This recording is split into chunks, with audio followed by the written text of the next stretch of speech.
x, y, le nombre réel R.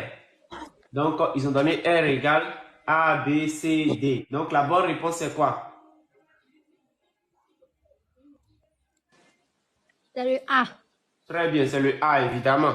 Donc, Ouais, c'est le A. un A. Oui, c'est le A, parce que c'est variant sur la singularité de X ou avec de Y, c'est clair. On passe maintenant à la deuxième page.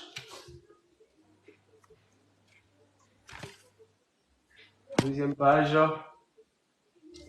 Où ça est? Ok. Ils disent que, la deuxième affirmation maintenant, une primitive de la fonction, affirmation 2.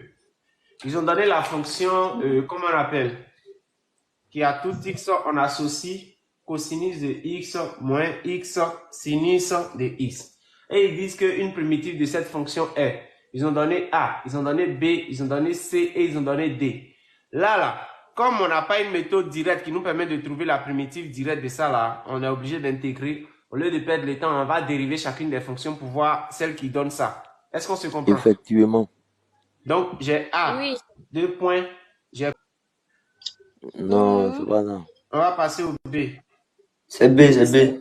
X cosinus de X. Si on doit dériver B, B' égale à, ça fait X' cosinus de X plus cosinus de X', X. On se comprend, non? Attends, c'est pas X' sinus de X. C'est U fois V. Ça fait U', plus V', U. Oui, c'est ça. Maintenant, la dérivée de X, là, ça fait 1, non? 1 fois cosinus de X, ça fait quoi? Avec cosinus de X. Donc, je mets ici cosinus de X. Maintenant, la dérivée de cosinus de X, c'est quoi? C'est moins sinus de X. Fois X, ça fait moins X sinus de X. C'est ça, non? Sinus de X. Oui. Voilà, c'est bien propre. Je n'ai pas besoin d'aller là-bas. C'est B la bonne réponse, ou bien? C'est ça, oui. Donc, je mets B. Oui. Plus U1, plus U2, plus 3 points de suspension, plus U, N, moins 1.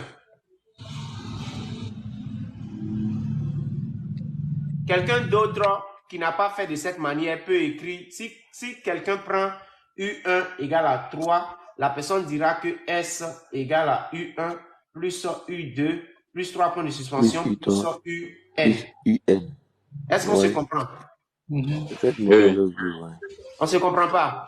Oui, on se comprend. Si, c'est Pour ça. avoir la somme de n premier thème, il faut prendre le rang du dernier thème moins le rang du premier thème plus 1 pour avoir le nombre de thèmes. Quand je fais n moins 1 plus 1, ça me fait les n thèmes. Quand je prends n moins 1 moins 0 plus 1, ça me fait toujours n. Est-ce qu'on se comprend? C'est ça. Oui. Donc, celui qui a pris U0 égale à 3, il va écrire ça. Celui qui a pris U1 égale à 3, il va écrire ça. Quoi qu'il en soit, la somme, c'est quoi? On a dit, c'est premier thème plus dernier thème sur 2 multiplié par nombre de thèmes. Maintenant, mon nombre de thèmes ici, c'est n. Maintenant, le premier thème, c'est U. Je vais prendre, par exemple, ce cas-là, par exemple. U0 égale à 3. Maintenant, le dernier thème, c'est quoi? C'est UN moins 1. Je sais que UN égale à quoi? C'est égal à U0 plus N fois la raison quand c'est U0 le premier thème. Donc, UN moins 1 sera égal à U0 plus N moins 1 fois la raison qui est combien? Ils ont dit la raison c'est 2. Donc, j'ai 3 plus N moins 1 fois 2. Ce qui est égal. Ça me fait 3 plus 2N moins 2. Donc, ça me fait... crache, tapotez l'écran s'il vous plaît. 2N.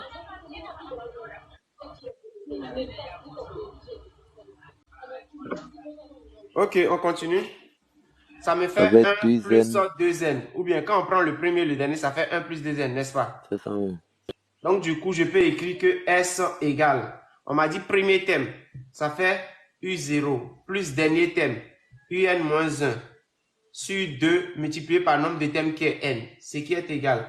Mon U0, c'est 3. Donc, j'ai 3 plus UN moins 1 qui est là. 1 plus 2 N sur 2 multiplié par N.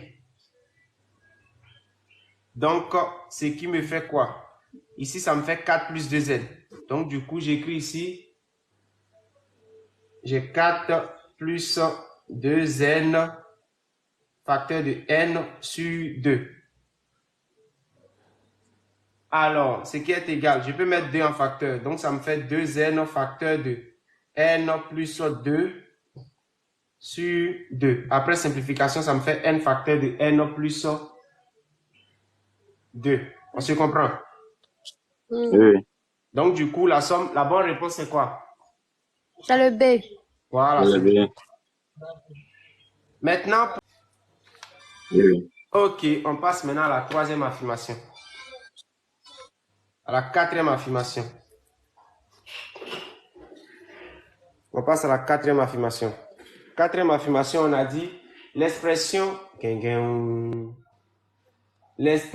des solutions de l'équation, l'ensemble des solutions de l'équation ln de 1 moins x inférieur à 2 est.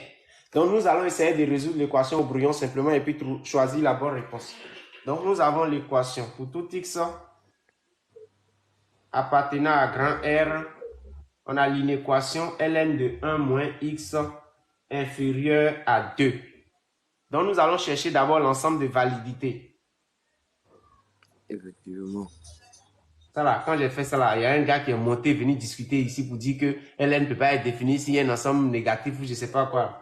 Ensemble de validité. L'ensemble de validité là. C'est expo qui ne peut pas être défini si un ensemble tu dis négatif, quoi? non.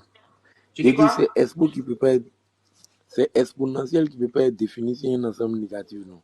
Non, non, c'est ln qui ne peut pas être défini si un ensemble négatif. Sauf que quand c'est une fonction là, c'est la fonction qui doit être positive. Donc l'ensemble de définitions peut être négatif pour une fonction ln, pourvu que la fonction qu'on a composée avec ln soit positive sur l'intervalle. Ah, ok.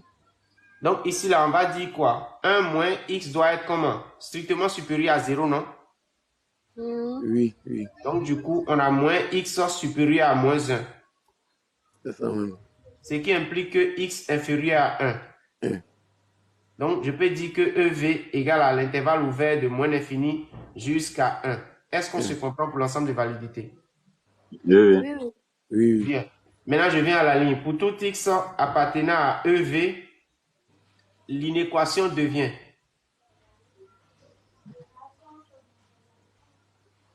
deux points. J'aurai quoi? ln de 1 moins x inférieur à 2 implique que 1 moins x est inférieur à exponentielle de 2. Ou bien? 2. Oui, c'est ça. Donc, ce qui implique que moins x est inférieur à exponentielle de 2. Exponentielle de 2 moins 1. Donc, ça fait x supérieur à moins exponentielle de 2 plus 1.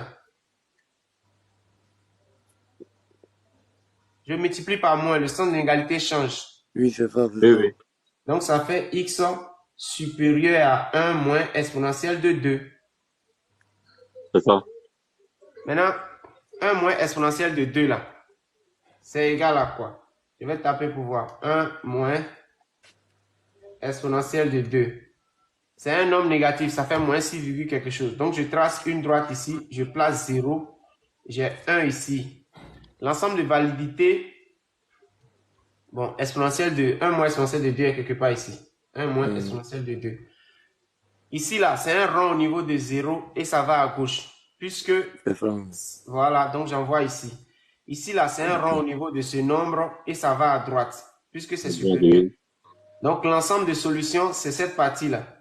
Donc, SR égale à l'intervalle ouvert de 1 moins exponentielle de 2, exponentielle de 2 jusqu'à 1. C'est ça, non? Oui. Voilà. Donc, la bonne réponse, c'est quoi? C'est le B. Non, c'est pas le B. C'est Voilà, c'est le C. Maintenant, pour celui qui ne veut pas résoudre l'équation, si par exemple, je suppose que quelqu'un a pris le B, par exemple,